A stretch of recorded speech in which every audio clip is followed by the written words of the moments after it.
Archibald, I'm hungry.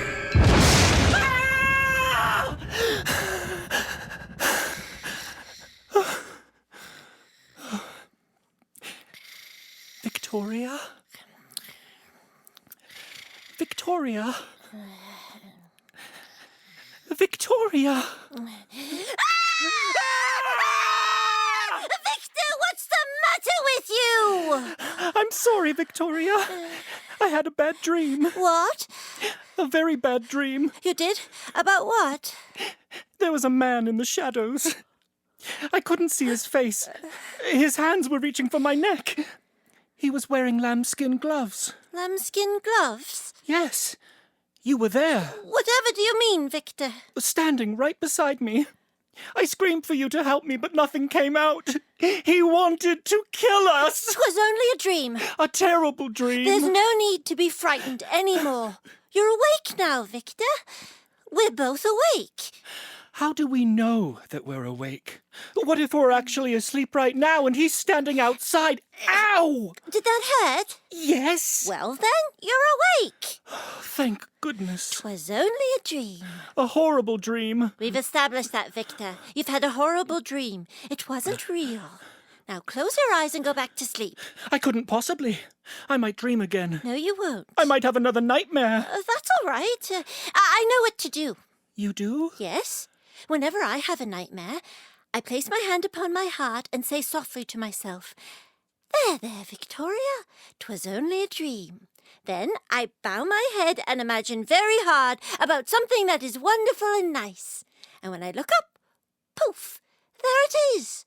A unicorn, for example, with a majestic horn and pristine white wings. A unicorn doesn't have wings. Well, a Pegasus then, if you're going to be like that. A Pegasus doesn't have a horn. You know what I mean. I've just never heard of a unicorn that's a Pegasus before. So remember, the next time you have a bad dream, do just that. Say, "There, there, Victor." Say it. There, there, Victor. 'Twas only a dream. 'Twas only a dream. Then imagine very hard about something that is wonderful and nice, and whatever it is that's frightening you will go away. Like a dancing hippopotamus? Oh, yes, that would be wonderful and nice. Ooh. Ooh.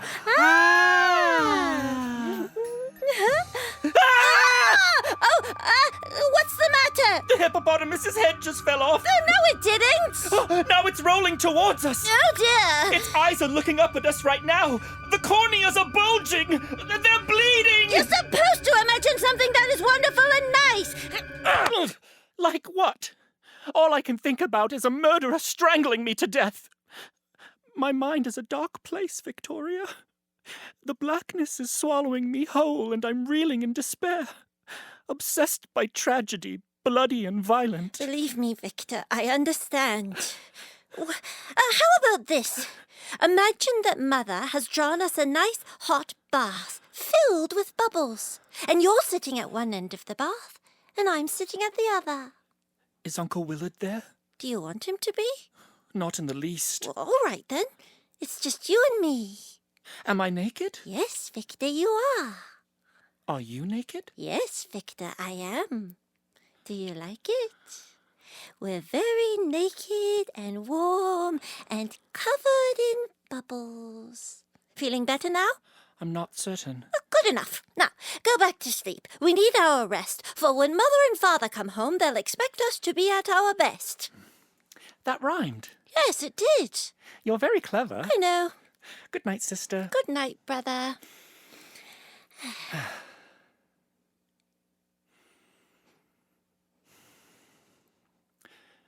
Victoria? What is it, Victor? When is Mother coming home? I don't know, Victor. Soon, I hope. Victoria? Yes, Victor? When is Father coming home? I don't know, Victor. Go back to sleep. Victoria? What is it? I miss them terribly so. As As do I, Victor, as do I. Victoria? Shut up, Victor! Sorry. Good night. My pillow smells like Mother. Lavender and vanilla. Oh, yes, Mother does smell like that. Your pillow smells like Father. Sea salt and whiskey. And tobacco. Sweat and smelly feet. How could the smell of feet be on a pillow? I've no idea.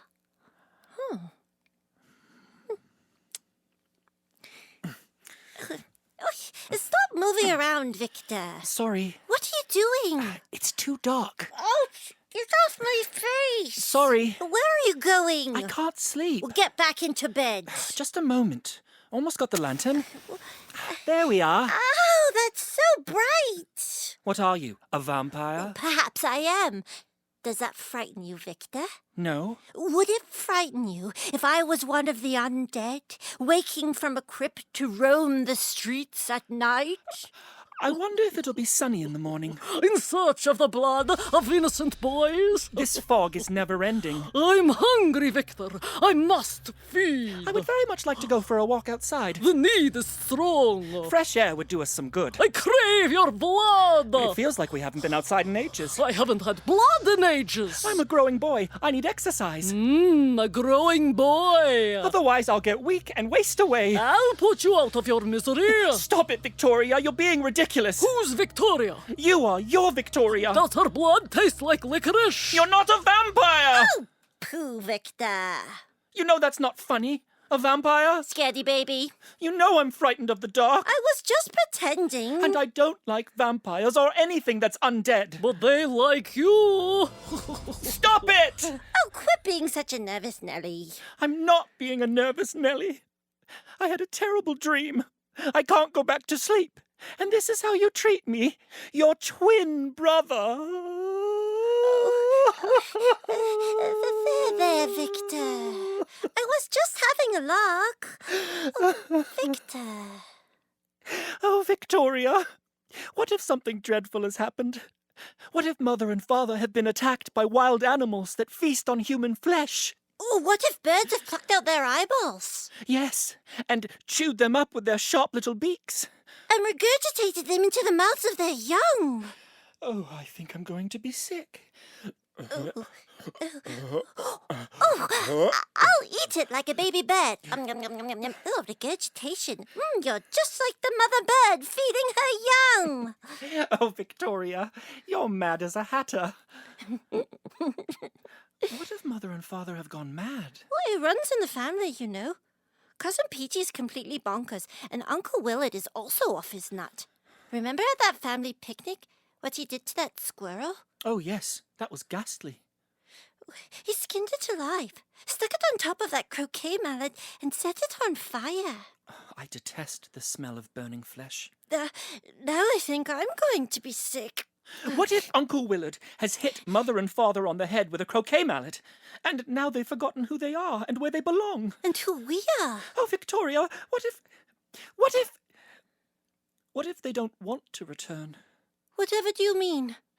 What if Mother and Father don't want us anymore? I won't believe it. It's possible. That's much too dreadful. But Victoria... Well, I think Mother is rather fond of us. Of you, perhaps. I'm always causing mischief. She's fond of you, too. She often kisses you on the forehead. I now believe that was only done out of a sense of motherly duty. Don't be silly. Mother loves us. And Father does, too. In a strange sort of way. A strange and distant sort of way. Well, he does suffer from terrible headaches and has symptoms of syphilis. I'm sure that affects his human interactions. Yes, but he hardly ever hugs us, even when he doesn't have headaches. And he's always saying he wished we'd never been born. That's just the whiskey talking. And that you're the bane of his existence, and I've completely ruined his life. I suppose it's always the whiskey talking. Never a sober moment. Well, I love Mother and Father. So do I. They would never leave us. That's right. They simply must be coming back. They must be. I can hardly wait. Perhaps they're on their way right now. Yes, perhaps. And if they have been attacked, they're still alive. They're just dragging themselves along the road by their arms because their legs were devoured by a horrible monster, and that's why it's taken them so long. Either way, they are coming home and we will see them very soon. And when we do see them, I'll dress their wounds with the finest linens. And feed them tomato soup with a silver spoon. And I'll invent some sort of contraption so they can move freely about the house with the greatest of ease, even though their pus-filled stumps are completely useless. That's a marvelous idea. I'll help you build it. Brilliant! What was that? A mysterious noise. I think there's something behind the door. Shall we go look? No. Well, it could be Mother and Father. It could also be a monster with great big teeth. So? And sharp, bloody claws. Who cares? And rotten breath. I'll plug my nose. What if it's Uncle Willard? Fine, then. I won't open the door. For your sake. Thank you, Victoria. So now what? I haven't the foggiest. Well, we can't just sit here on our humps and bumps. What do you propose we do? I know. We could play a game. What sort of game? Rock, paper, scissors? That's a bore. How about jacks? You always get hurt. Hopscotch? No. Ring around the rosy? No. Leapfrog? Ugh, smelly bottoms. Let me see. We could play Puss in the Corner? No, she wouldn't like that. What else then? Monkey on the wood chips? The Gimpy Gippy tree? No, that one involves a rope and a chalice. I've got it! We could play charades. Charades? You love that game. Oh. All right. Here, I'll start. A person. Yes! Stabbing. Cutting. A murderer. Yes. Uncle Willard. Cousin Petey. That man who beheaded that chemist. 3 words. First word. Sounds like spine. Neck, shoulder, back. Yes. Back. Sounds like back. Smack, crack, jack, or Jack. A murderer named Jack. Nope. Third word. First syllable. Pinch, pull, tear, shred, mince, pull apart, the separation of matter, slice, cut, 2 pieces. Rip! It's rip! How is that rip? I'm clearly ripping! It's obvious! Jack. Rip. Ugh, I've no idea. Jack the Ripper! What are you, daft? They still haven't caught him, you know. He could be out there right now, searching for his next victim. Their throats were slit and their bodies mutilated. He emptied out all of their internal organs, including their still beating hearts.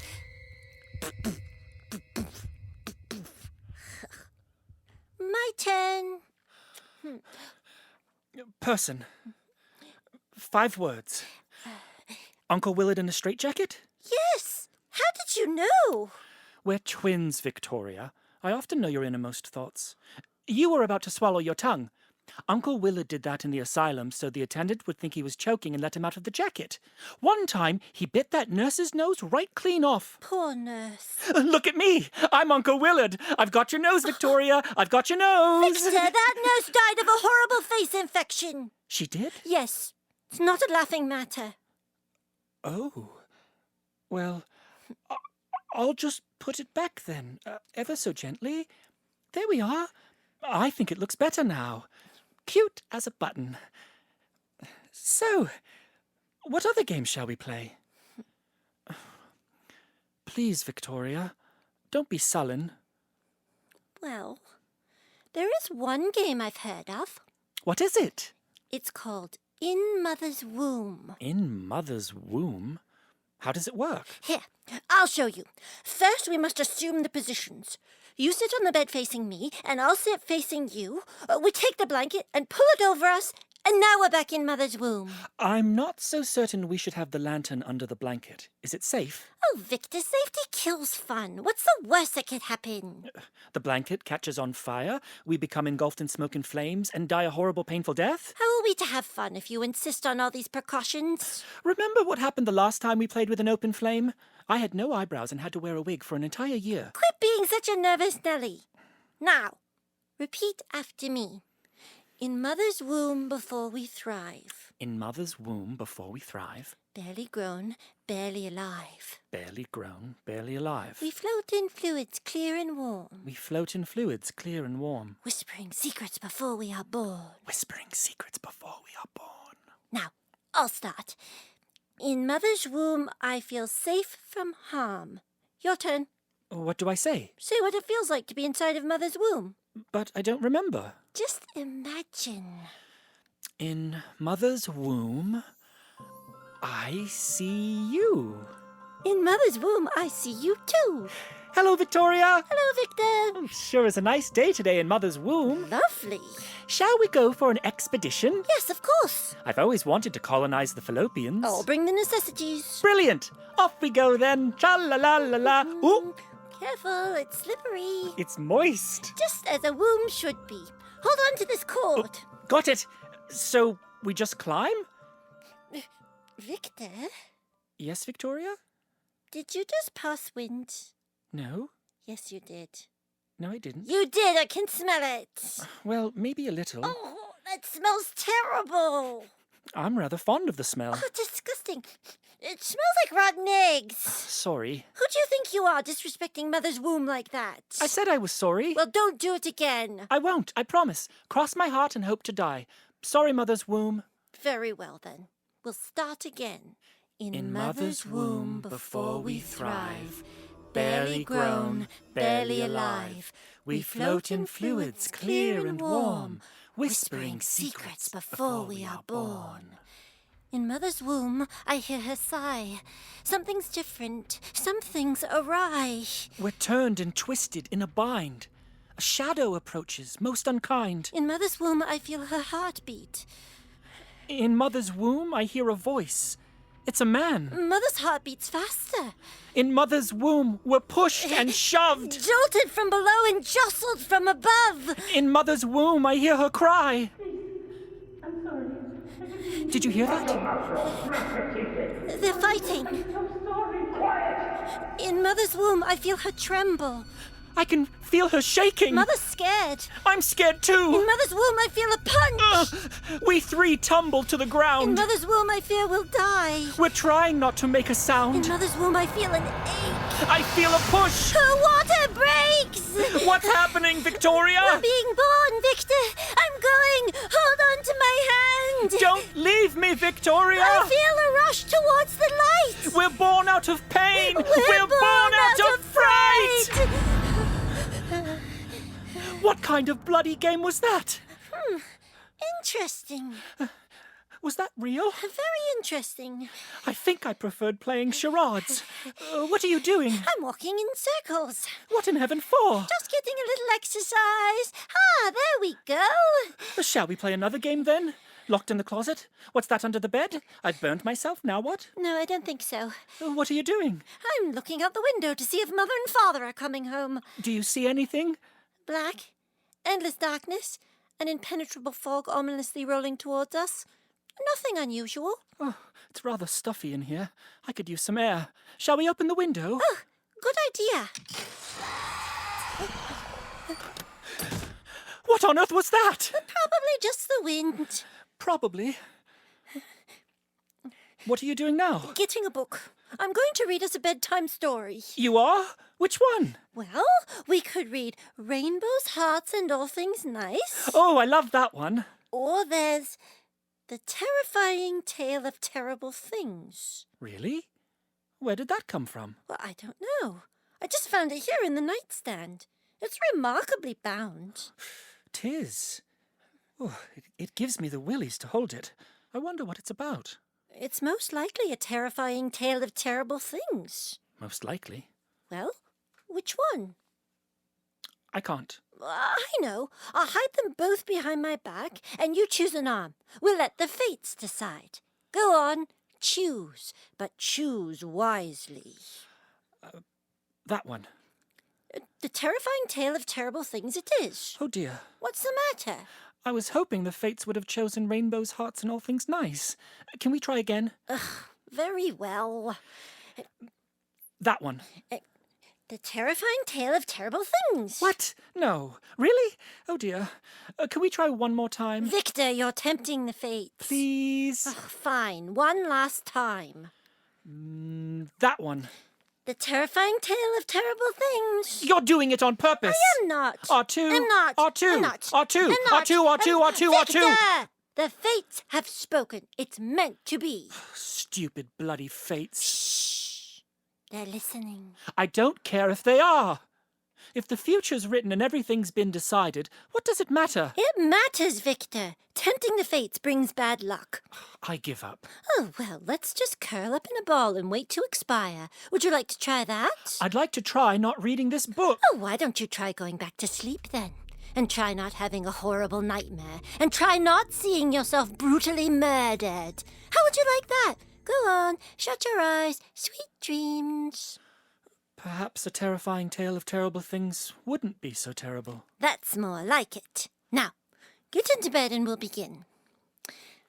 The terrifying tale of terrible things. Oh, What is it? well, there's an inscription. Really? Let me see. Within these pages is a most unsettling tale that may upset the balance of your fragile existence. Making you shake and quiver to the very core. As the darkness of my story envelops your soul, you may be tempted to turn away, shut your eyes in fright, and refrain from continuing. But I implore you, with all that remains of my heart, be brave and read through to the bitter end. For only those who face their fears Will be afforded the prospect of changing their future. I wonder who wrote this. I don't know. There's no author. Must have been a ghost writer. Shall we begin? If we must. Once upon a time, Oh, I like the sound of that. in a faraway place. You're just like Mother. I beg your pardon? Sitting there reading like that. Yes, I suppose I am like Mother. Did you brush your teeth and wash behind your ears? Yes, Mum. Did you tidy your room and lay your clothes out for tomorrow? Yes, Mum. Now, be very quiet or you'll disturb Father, and we don't want to do that now, do we? No, Mum. That's a good boy, Victor. Mother usually kisses me on the forehead. But I kissed you on the mouth. That was different. That's because I used my tongue. Did you like it? It made my winkle tinkle. Victor! Well, it did. Oh, once upon a time, in a faraway place, the saddest and loneliest place in the whole of the earth, there stands an abandoned lighthouse atop a jagged cliff on the edge of a raging ocean. The light no longer shines, and the lighthouse stands dark, while the cries of men lost at sea fill the wicked air. Some claim, if you listen closely, underneath all of the men's cries, you can hear a woman screaming. What was that? What was what? That noise you just made. I didn't make a noise. Yes, you did. No, I didn't. Yes, you did. No, I didn't. Did. Didn't. Did. Didn't. Did. Didn't. Did. Didn't. Did. Didn't. Did. Did. Did. Yes, you did. You just went, oh, without moving your mouth. I saw you. You're trying to scare me. Perhaps your senses are deceiving you, brother. My senses are treating me perfectly fine, thank you very much. I saw you do it. Shall we continue? Very well. But only if you promise not to act like a scaredy baby. I don't act like a scaredy baby. Oh, no. You don't act like a scaredy baby at all, Victor. You're very brave. You're not afraid of the dark or of Vampires who want to suck your blood. Just stop it! Stop what? You know perfectly well what. What? That! What? Victoria! They say that screaming sound is the voice of a ghost. The ghost of a woman who was once called Mafanwy. Mafanwy? It's a very unusual name. It sounds rather silly. I think it's Welsh. Ah. They say that Mafanwy was once very beautiful, with the bluest of eyes, the longest of hair, and brightest, pinkest lips of a cherub. She used to dance along the coast of this desolate place, and she used to love dipping her alabaster toes in the soft ocean waves. Ooh, bet that would feel nice. Sorry. But now the sea boils and froths angrily against the rocks, and it's difficult to imagine a time when this deep and dreadful sea was calm and peaceful. But there was a time. Let us remember this lighthouse before all the sadness, when the light shone brightly atop that cliff, that luminous beacon that pierced the murky darkness, beckoning sailors home like moths to a flame. Oh, Victor, stop it! What? Are you afraid of moths? No, but I hate them. They're disgusting. Oh, look who's being a scaredy baby now. I'm not scared. They just make me uncomfortable because they fly with no direction. They're stupid. I want them dead. I'll kill them for you. I don't mind. I like the way they squish. They don't squish. They crunch. Here, let me show you. Ouch! Stop it! My hands! Say, Uncle. Stop it! Say, Uncle Willard. It hurts! Uncle Willard! Who? Uncle Willard! Moths. Ugh. Ha. Not far from the lighthouse is a small town called Port Grey. The sailors that docked there would often remark upon the warm lifeblood of the place, the sweet sounds of children laughing, and the mermaids singing in the sea. Within this town there lived a man. His name was Captain Archibald. There is nothing quite like the sea. That great body of water that meets the sky. A barrel-chested, bow-legged beast of a man. Makes you want to set sail and find out what's on the other side. A thinker given to thinking. What if the world was round? A dreamer given to dreaming. And I was king of the world. A laugher given to laughing. A lover given to loving. For there was one thing that Archibald admired almost as much as the sea. Mafanwi, Yes, my love? come to me, my turtle dove. My one and only darling love. Yes, my sweet Archibald. I'll come whenever I hear your call. My heart lies like an open shell upon your palm. Please keep it well. Mafanwi, there is something I have not yet revealed to you. Oh, I was hoping to save that for our wedding night. But if we must, here's the key for my chastity belt. Oh, no, it isn't that. Then what is it, my love? I must set sail in search of the legendary Buticus Floricus. Oh no! Oh, yes. Many have tried. Many have failed. My father and his father before him. And his father before him, and before him, and... Yes, I come from an ancestry of failure, a long line of disappointment. The burden rests heavily upon my shoulders. I'm hoping to change all that. I must. But it's so dangerous. Audentis fortuna you wot. You what? Latin, my love. It means fortune favors the bold. Oh, my. Over the course of the next calendar year, I will sail to the Isle of Sosopin in order to obtain the world's most rare and beauteous flower, which I shall plant in your fertile garden. This legendary beauteous flower I shall bring you will blossom into the most beauteous symbol of our love, and will continue to bloom year after beauteous year till the end of all beauteous time. Sounds beauteous. Will you wait for me? Oh, Archibald, don't endanger yourself for my sake. I must, Mafanwi, to prove myself a man worthy of your enduring love. If I do not, I fear the shame will But you cripple are my worthy, Archibald. You're the most worthy man I've ever known. Shh! I must do this.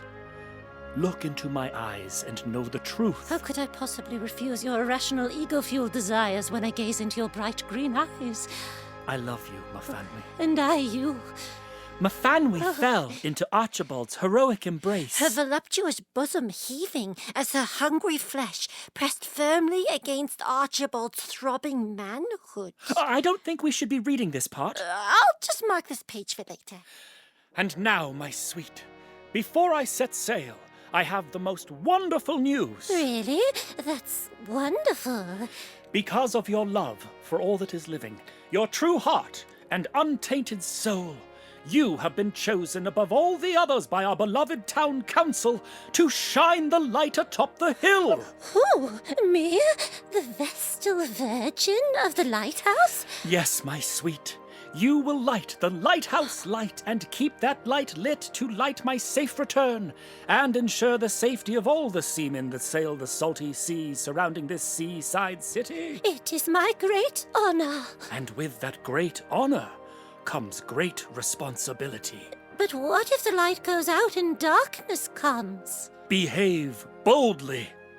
You must not let fear hinder your resolve, Mafanwy. Well, I understand, my sweet Archibald. I must remain true of thought and pure of heart, so that the light will always shine and bring you home to me. You must. Our very lives depend upon it. As a woman, it is my eternal burden, and so I will, my love. How exciting! Can you believe it? Their very lives depend upon it. Well, yes, that's how sailors find their way home. They're drawn to the light of the lighthouse. Just like the moth. Victor! Sorry. With a parting kiss, Archibald boarded the ship, the winds billowed the sails, and his boat set off to sea. All aboard! Stow your kit on the aft deck, Captain. Thank you, Bucky. Mainsail wide to leeward! Anchors away!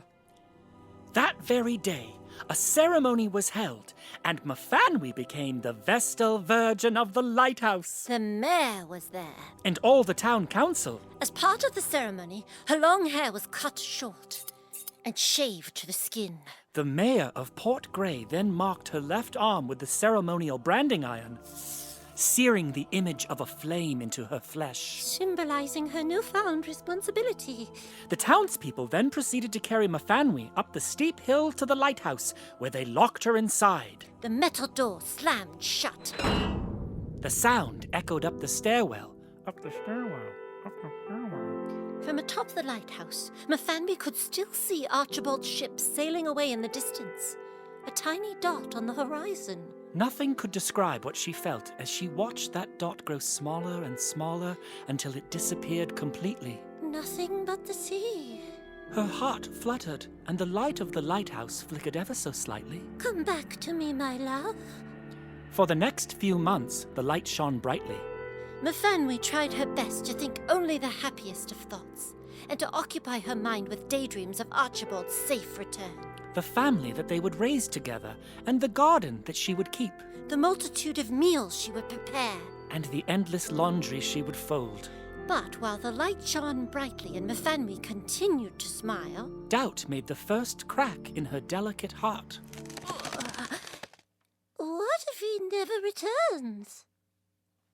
Meanwhile, under the bluest of skies and upon the deepest of waters, Archibald And his crew? sailed fearlessly. To keep their spirits high, the seamen drank whiskey and sang sea shanties. For 40 days and 40 nights we sailed the good ship Venus. Her figurehead was a whore in bed and her mast a 40-foot penis. Her mast a 40-foot penis. Bravo, gentlemen! Bravo! Ah, I see it! The Isle of Sosopin! Land ahoy! Land ahoy! All hands on deck! All hands on deck! Bucktooth Johnny! Aye, aye, Captain! Hoist the mainsail and raise the mizzenmast! You betcha! You, One-Leg Willie! Yes, Captain. Set our course starboard. Make it fast, hip-hop! Will do, my Captain. As for you, Scurvy Terry, Yes, Captain. eat an orange. You're looking pale. Oh, thank you. With that said, Archibald And his crew? rowed towards shore. The captain's mind now set at ease, knowing that he would soon possess the beauteous flower that would prove his love for Mafanwy. How romantic! When is it going to get terrifying? It is terrifying. He's risking life and limb to prove he's worthy of Mafanwy, and she's braving the loneliness of the lighthouse, sacrificing herself to service the citizens of Port Grey. I suppose there's potential. And I just love Archibald Seaman. Read on. Inside the desolate isolation of the lighthouse, Mafanwy gazed out upon the stormy seas. With each crashing wave, she shuddered as dark and restless thoughts crept towards her delicate heart. Time had taken its toll on sweet Mafanwy, as endless seconds became cruel minutes became wicked hours, evil days, and so on and so forth. Come back to me, my turtle dove, my one and only darling love. Your warmth is gone, I'm cold as bone. Come back to me, I'm so alone. Mafanwy repeated this verse again and again as the light of the lighthouse slowly began to dim, a dying ember on the rocky landscape. So alone. Deep within the wild jungle on the Isle of Sosopin, Archibald And his crew. wielded their swords with great force, cutting their way through the thick vines that protected the beauteous flower at the heart. But just before he reached the beauteous flower, Archibald came upon the face of an elfish bird-like creature. At first, Archibald's crew was taken aback by the sight of the pointy-eared stranger and the agitated sounds they made. But Archibald's knowledge and familiarity of mystical languages quickly set everyone at ease. Not to worry, men. I'm a skilled communicator. I'll simply inform this little critter that we're here to retrieve the Buticus floricus, and they had better not get in our way.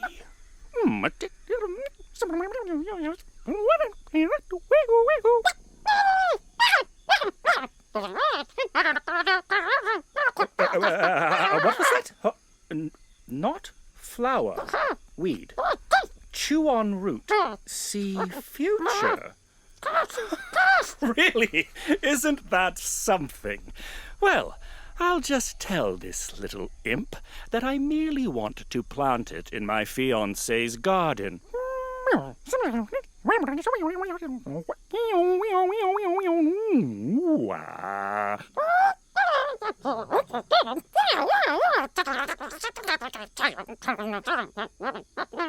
Huh.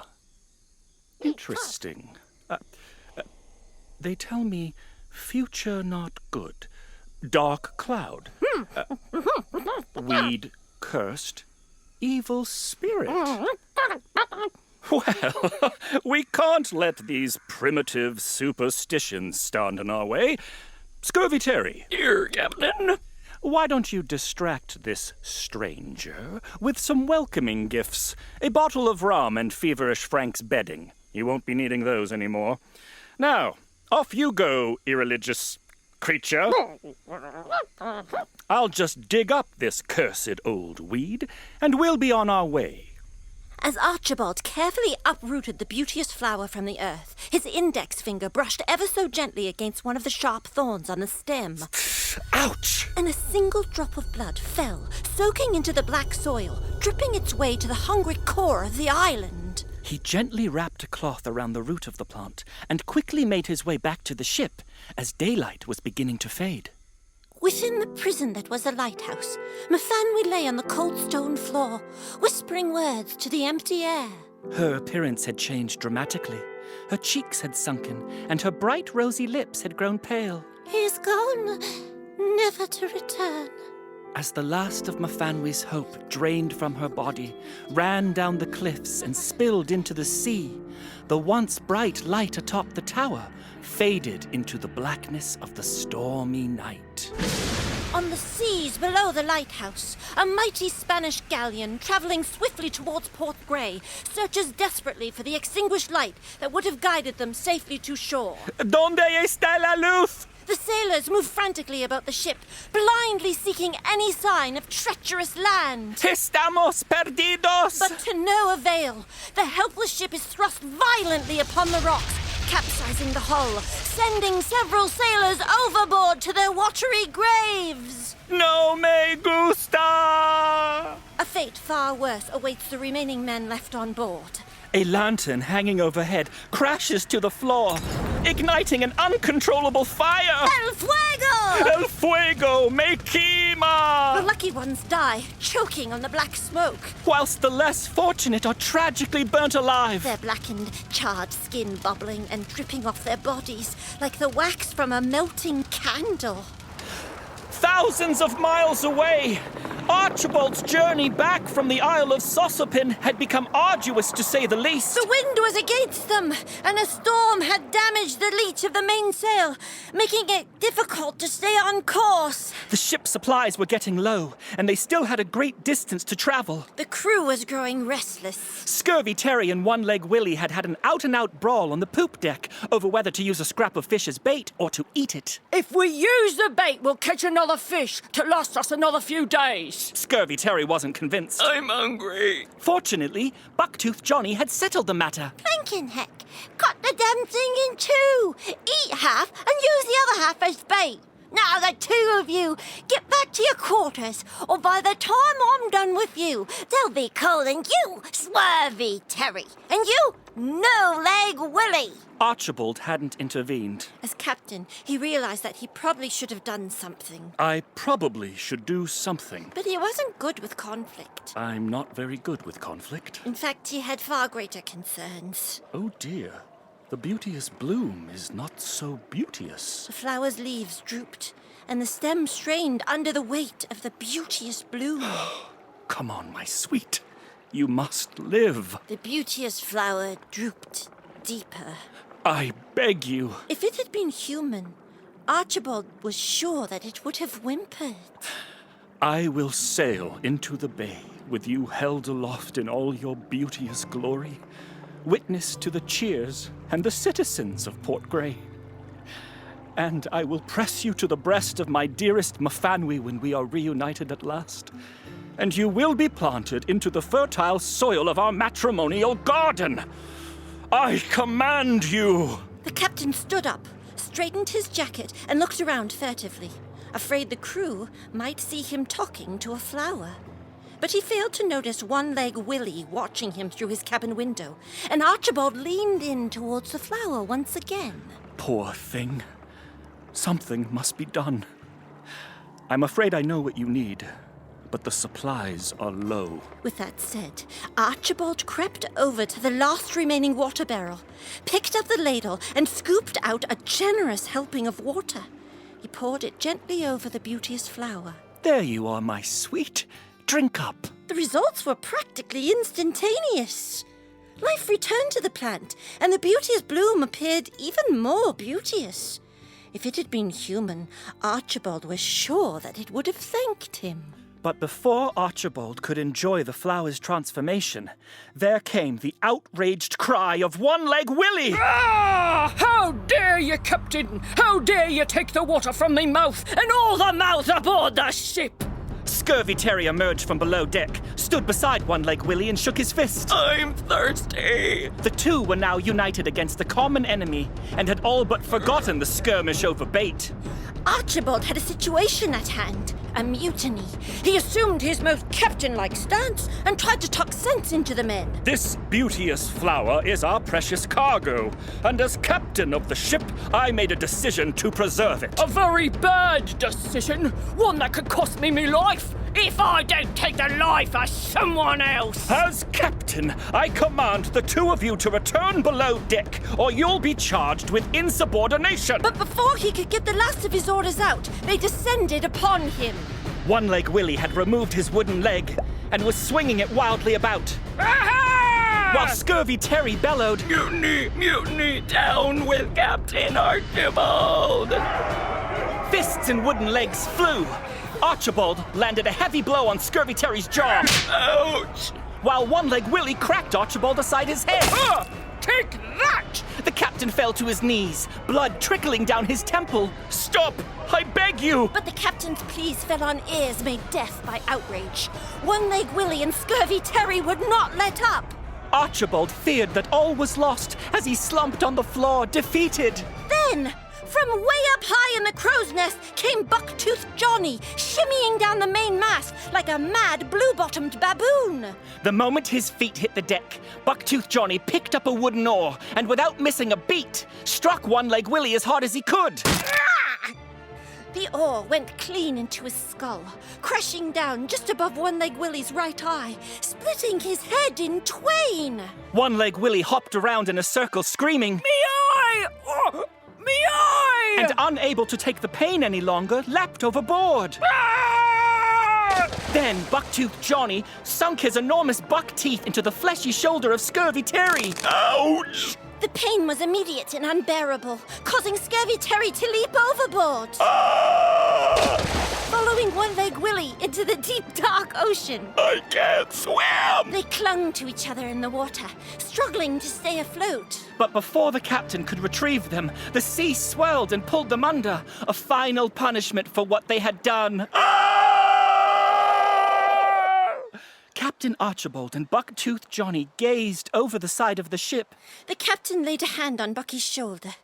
and a sea-salty tear welled up in the corner of Archibald's eye. Thank you, Bucky. You saved my life. I only did what had to be done, Captain. All the same, you saved me from a watery grave, and will be greatly rewarded for that upon our return. The two men stood there at the side rail like that, the captain's hand on Bucky's shoulder as the sun set gently on the horizon. They sailed on in silence, painfully aware of the seriousness of their situation and the dangers that lay ahead. With only the two of them left to man the ship, and an entire ocean yet to cross. Victoria? Yes? Perhaps we could take a few moments away from the book. My heart is racing and I'm short of breath.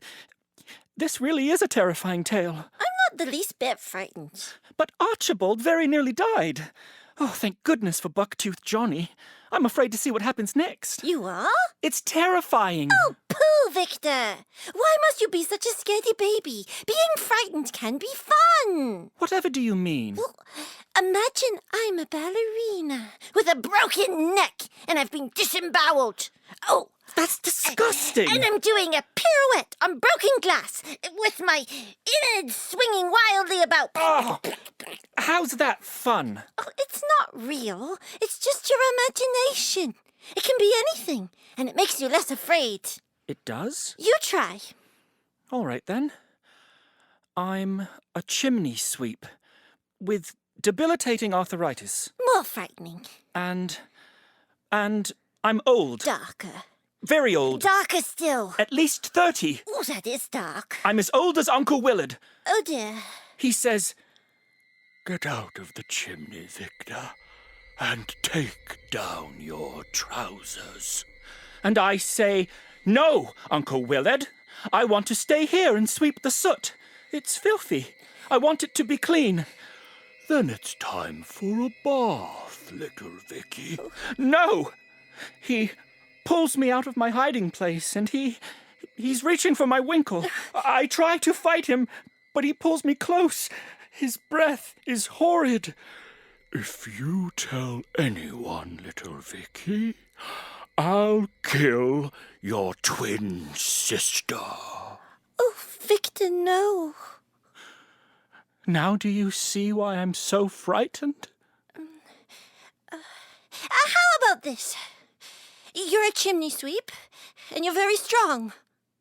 Go on. Your hands have an invincible grip, and you wield your wire brush, a weapon of great force. Oh, my. You're not afraid of anyone. Not Jack the Ripper, not the boogeyman, not even Uncle Willard. In fact, he's afraid of you. He is? You can see it in his eyes when you turn threateningly towards him. You say, Don't touch me. yes. I raise my mighty weapon above my head. Uncle Willard pleads. Please, little Vicky, you're my precious pet. But before he can say another word, I smack him in the face again and again. He trips and falls, hitting the back of his head on the stone fireplace. Unable to walk, he drags himself across the floor, sobbing and whimpering. Please, spare my life. But his mewling has no effect on my vengeance. I plunge the handle into his left eye. His eyeball pops like a boil. Uncle Willard twitches and spasms. I raise my weapon again and thrust it into his other eye. Blood and goo spurt from the iris, spraying the walls. You pathetic fop! I should have boggled you senseless and left you to drown in the bath! I pay no heed and pick up the bronze bust on the mantel. The family heirloom. And I bring it down on Uncle Willard's face. The first strike breaks his nose. Take that, Uncle Willard. The second shatters his teeth. I'm not scared of you anymore. The final blow crushes his cranium entirely. I am vengeance! My imagination is invincible. Well done, brother. See, I told you fear can be fun. You're right, sister. It can be. Just like the book. Yeah! Yes! The terrifying tale of terrible things, the terrifying tale of terrible things, Victor and Victoria, and the terrifying tale of terrible things. Bravo, brother! Shall we see what happens next? Will you be scared? Will I be scared? Will both of us be very scared? Shall we see what the story brings? The terrifying tale of terrible things. All right. The terrifying tale of terrible things. Are you finished? The terrifying tale Victor! of terrible things. You're very talented. Thank you. Shall we? Yes, let's. I can hardly wait. The cries of the doomed Spanish sailors echoed in the distance as Mafanwi lay lifelessly on the cold stone floor of the darkened lighthouse. What have I done? The light has gone out. I've allowed fear into my heart, and I've failed you, my sweet Archibald, and all the citizens of Port Grey, and the mayor, not to mention the 100 Spanish sailors who died due to my negligence. I'm afraid I have many regrets. Mafanwi's whispers of fear and regret travelled with the wind and hovered over Archibald and Bucktooth Johnny like a dark cloud. Now, in the dead calm, with absolutely no food or water, they floated adrift for several days. Their bodies famished by the lack of sustenance and weakened by the sun. The beauteous flower which Archibald had coveted was long since dead, its leaves dry and brittle, its bloom withered and dull. Archibald's spirit was at an all-time low. The wound on Archibald's finger, caused by the thorny stem of the once beauteous flower, had grown infected and swollen. Pus oozed from the center of the gaping sore, and in Archibald's feverish state, the lips of the quivering gash began to talk to him. Archibald. Archibald. I'm hungry. Bucktooth Johnny lay next to Archibald, totally unaware of the conversing digit, as he fought his own battle for survival. I can't wait to get home, Captain. Gonna have myself a nice leg of lamb. Legs, Archibald. With mashed potatoes and gravy. Oh, and I'd like to bury me face in me old woman's Yorkshire pudding. Oh, blimey, that'd be nice. I'm beginning to think we won't make it home at all, Bucky. That we'll die here on this cursed ship. Don't be ridiculous, Captain. Soon enough we'll be sitting at our own tables with a hearty bowl of shepherd's pie and a nice plate of blood sausages. Blood. With all this talk of food, a significant rumble deep in the depths of Archibald's stomach grew and grew. The madness of hunger overtook him, and his fiendish finger told him exactly what he had to do. Oh, sticky toffee, spotted tick, oh, strawberry lollies. Oh, I love sweets. Oh, they say they rot me teeth. Do you like sweets, Captain? Captain? Do you like...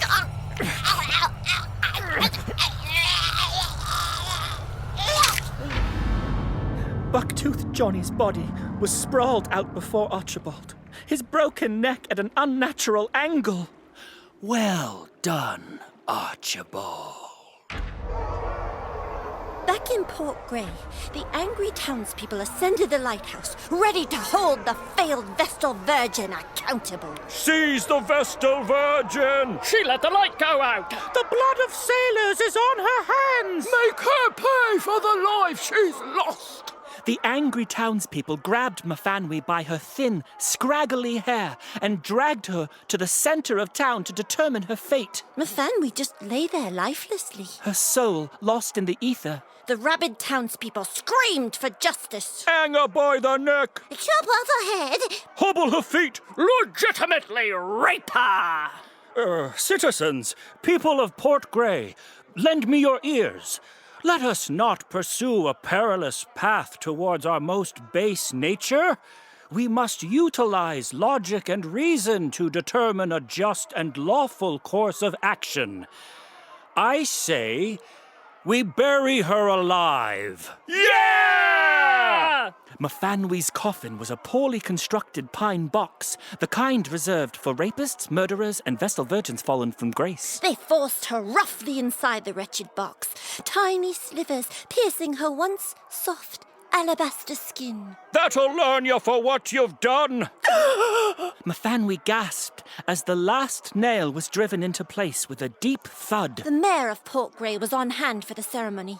He ceremoniously threw the first shovelful of earth on her grave and declared Mafanwy a whore. I hereby declare that Mafanwy is a whore. 'Tis pity she's a whore. Dark soil trickled through the cracks of the wooden coffin, spilling into Mafanwy's mouth and eyes. The sounds of the angry mob grew quieter and quieter until they disappeared completely, leaving nothing but the rasping of her breath. Only now, in the darkness of her tomb, did the severity of Mafanwy's situation truly come to light. From the blackness of her grave came a scream so horrifying it would have sent chills down the spine of the hardest criminal. Mafanwy clawed and scraped at the roof of the coffin until her nails broke and her fingers bled, screaming until she could no longer make a sound.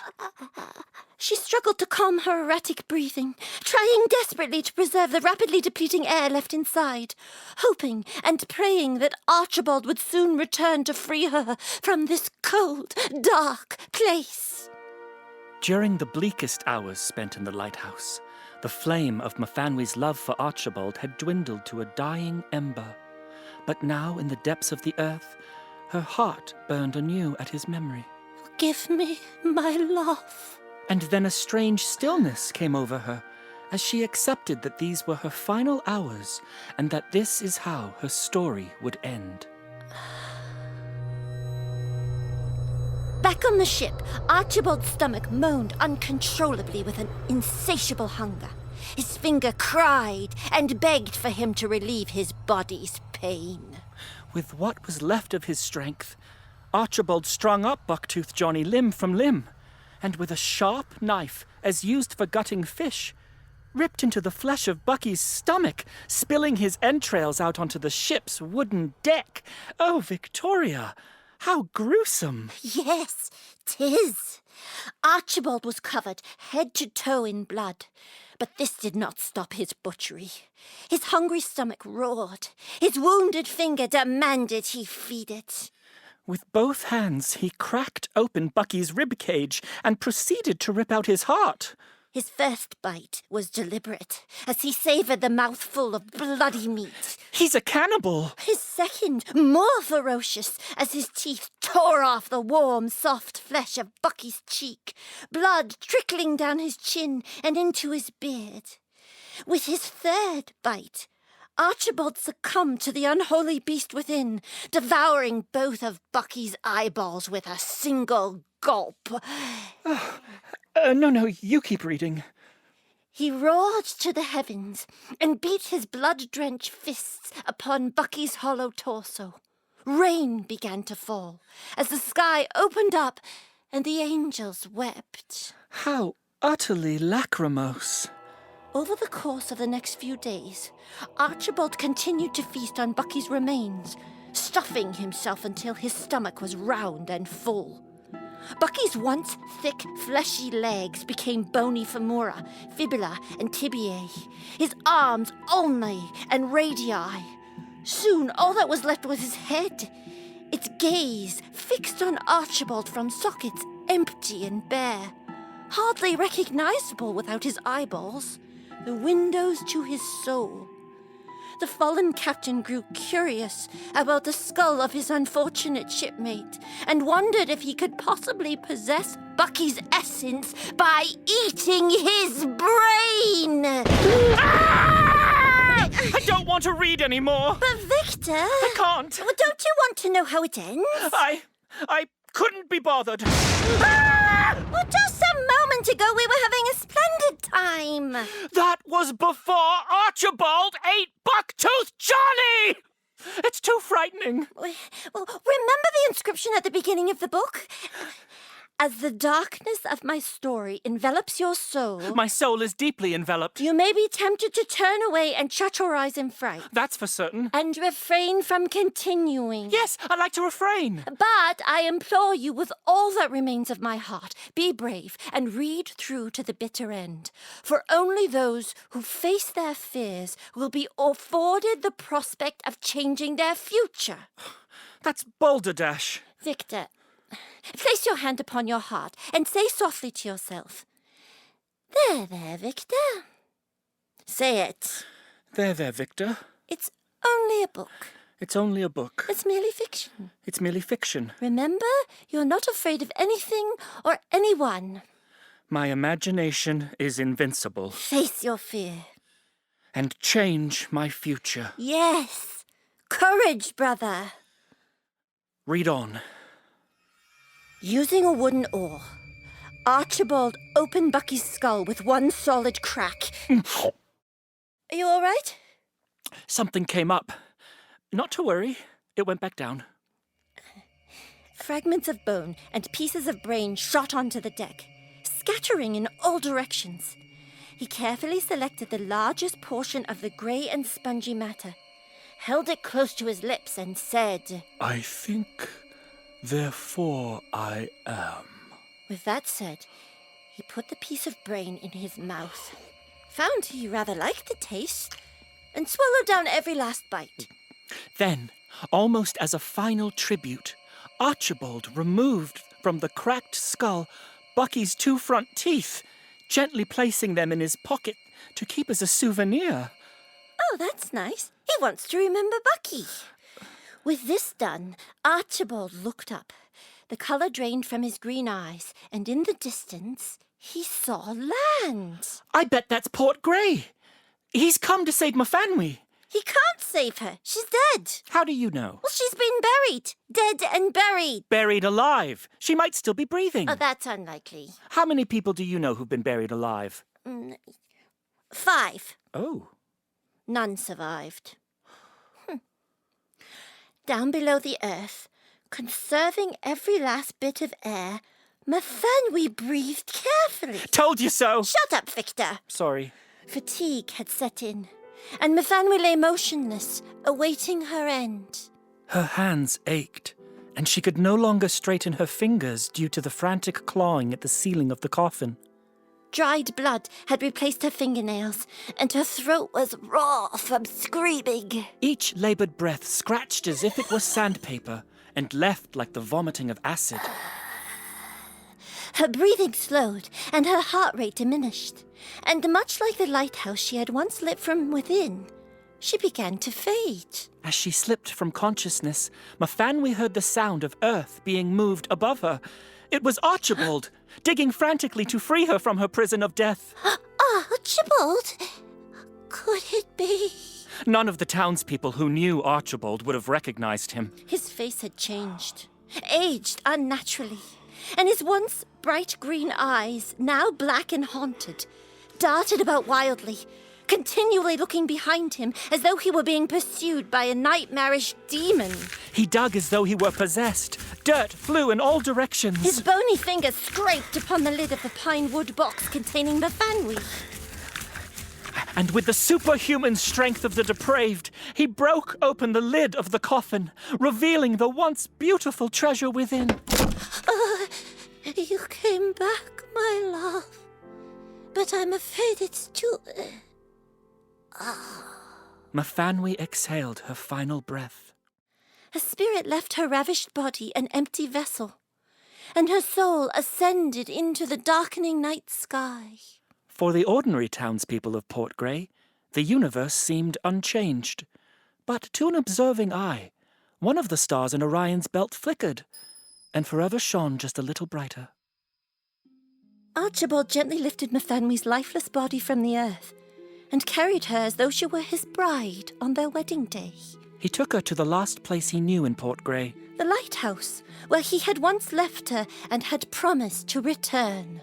He carefully positioned her body to create the illusion that she was still alive. He spoke to her as though she were listening and half expected her to respond. He told her of his time at sea, of the misfortune that had befallen him, confessing his sins to her, begging her forgiveness. He then presented her with the gift. See, my darling love, this was once the beauteous flower. It didn't always look so grim. Its blossom was magnificent, and its fragrance rivaled the sweetest of perfumes. A noble, elvish bird-like creature told me the plant was cursed and not to be taken. I didn't heed their warning. I was blinded by my hubris. They said if the root is eaten, one can see into the future. I laughed at what I thought was a primitive superstition. I wish I could have seen the future before I left you, my love. Had I known what would befall us, I never would have departed. Ardentes fortuna you what? Oh, what an ignorant and perhaps slightly narcissistic fool I've been! Archibald's tears fell from his black eyes in rivulets of grief. But this moment of sorrow was short-lived, as the voice of the infected finger returned, and the quivering gash spoke once again. Archibald. Ah! Archibald. I'm hungry. No! Doesn't she look tasty?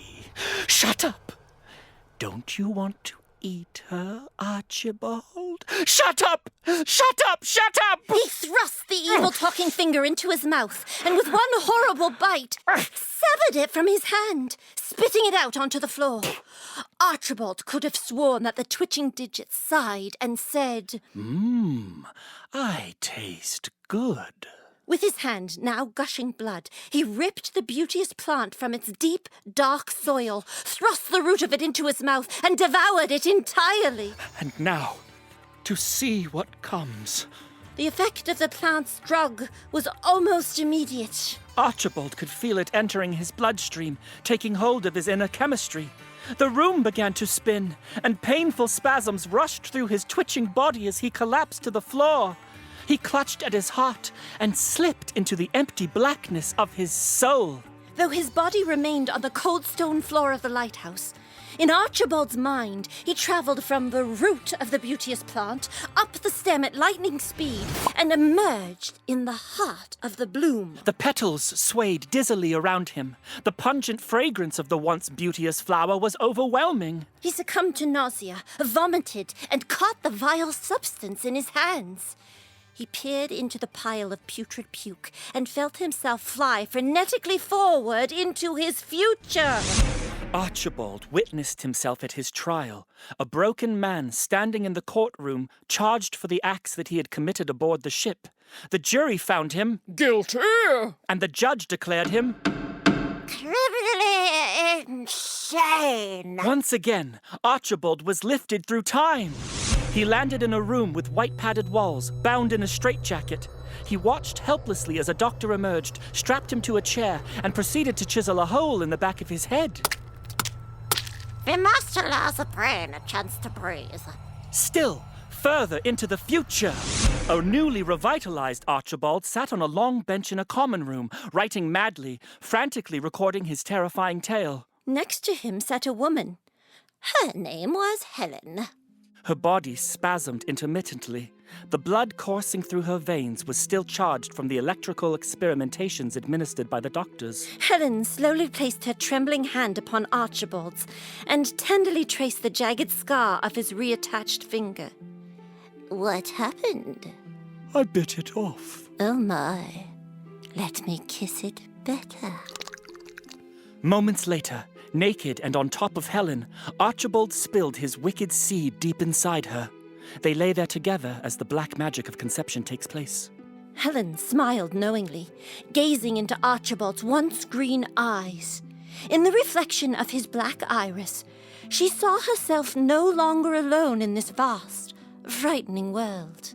Still, further in the future, Archibald envisioned himself free from the insane asylum in a home that he and Helen have built. She is 8 months pregnant and hides the marks and bruises that Archibald has left on her pale skin. But as one bruise heals, Archibald inflicts another. Please, I'm sorry. I didn't mean to. Shut your mouth or I'll smash your teeth in. I'm sorry.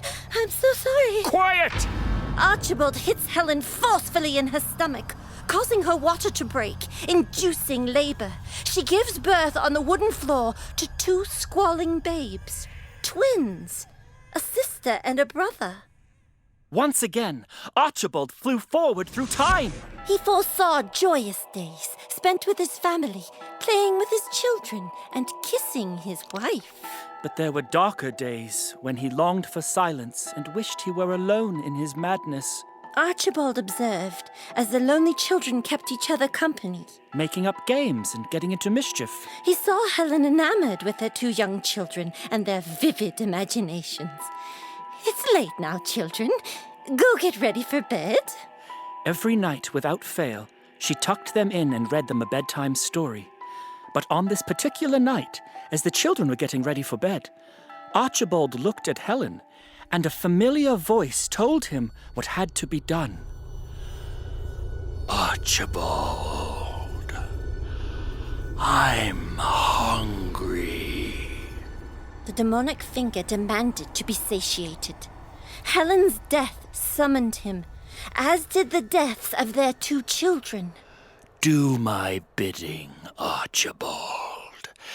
Give me blood. No, please, I can't. Back in the lighthouse, Archibald covered his eyes with his bony fingers in an attempt to stop the final and most disturbing vision of his future. Like a virus, the vision infected his mind, transforming all hope into despair, All love into hatred. all life into death. His fearful vision paralyzed him. Face your fear. Change your future. Archibald sat for days, praying for his death, as Mephamwe's lifeless corpse looked blankly on. Face your fear. Change your future. Only the arrival of the authorities interrupted Archibald's catatonic mutterings. They dragged the maniacal madman screaming into the salty air of Port Grey as he desperately attempted to block out the horror of his final vision. Oh dear, I wonder what that could be. Imagine the worst. In that final vision of his future, Archibald stood alone in a cemetery, staring at the gravestone of his departed wife and deceased children. They're dead! Keep reading. He ran his crooked reattached finger along the top of each gravestone, tracing their names. Those little lights extinguished before their time. Helen And his children, Victor? and Victoria. Victor, Yes, Victoria? Father has a scar on his index finger and it's all crookedy. So? It's because he bit it off and sewed it back on. Nonsense. It's his arthritis. Father is Archibald. Impossible. And Mother is Helen. In the story, the names on the grave, Victor and Victoria, the murdered children, that's us. That's just a coincidence. We're dead. But we're in our bedroom, wearing our nightshirts. We're not buried in a grave. That's because we're ghosts, trapped in some netherworld. Netherworld? The endless fog, the blackness, the screams that come from outside when we open the window. That's just England. We're dead, Victor. D-E-A-D. That's not funny. Quit trying to scare me. I'm not. Victor, there's something I haven't told you. I didn't want to upset you, but now, after all this, the dream you woke up from, the nightmare, I had the same one. What? I dreamt the shadowy man with the lambskin gloves killed you. He had his hands on your throat. I dreamt he choked the life right out of you. And then he came for me. I saw his face. It was Father. I thought he was talking to himself, but now I'm certain it was to his finger. It wasn't a dream, Victor. It really happened. Father killed us and we wound up here in this limbo. We're dead. We're dead. We're both completely dead. We've been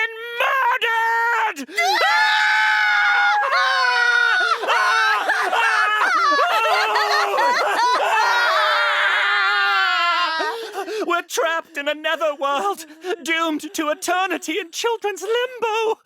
Whatever are we going to do, sister? I don't know, brother. I don't know. I'm frightened, Victoria. I'm frightened too. You are? Really, truly frightened. I didn't think you were capable. It's merely a facade. I'm often frightened by this cruel world. Then why do you call me scaredy baby? You're not a scaredy baby. I think you're brave, Victor. You do? Very brave. While we were reading the story, you got very frightened. My heart was pounding and my hands were shaking. But you continued on despite your terror. You faced your fears and we finished reading the story. That's true. I did. I suppose I am brave. The very bravest. Thank you, Victoria. Come here and put your head on my lap. Hush now, children, don't you cry. Mother's coming to say good night. She'll kiss you once upon the cheek, and so softly she will speak. Little one, I love you so. Off to slumber you now go. Close your eyes and have no fear. Good night, sleep tight, my darling dear. You can fight, but you won't win. This is how it's always been. Slowly, surely off you go. In bits and pieces, darkness grows. Where are you going? I'm going downstairs. But we don't know what's down there. I don't care. What if there's a monster? What does it matter? We're ghosts anyway. Wait. I'll come with you. Here. Take my hand. What are you two still doing awake? We thought you'd be fast asleep by now. But here you are, up and about. Father, is that you? Of course it's me. Who else would it be? We've been gone so long she doesn't even recognize you. It's only been 2 days. Are you alive? Why, of course we are, Victor. Are we alive? Whatever's gotten into you? You two look like you've just seen a ghost. We thought we were ghosts. You what? Oh, we thought that Father had... Never mind. It was just our imagination. We're so glad you're home. We woke up all alone. We didn't know where you'd gone. It was an emergency. Your father had to go to the doctor and they kept him for observations, bless his cotton socks. We left Cousin Petey here to look after you. Where on earth is he? He's probably gone off his nut again. I told you we should have asked Uncle Willard. What's the matter? Blasted headache. Oh, give me your hat and go lie down. And take off those gloves, my darling. I'll get you a cold compress and fix you a whiskey. It's late now, children. Go get ready for bed. Mother will wait to tuck you in. Make certain you wash behind your ears, Victor. That's a good boy. Off you go. And remember to tiptoe when you come back up the stairs. Oh, you poor thing. Let me fix you that whiskey. Would you like that? Darling. Sweetie. Archibald.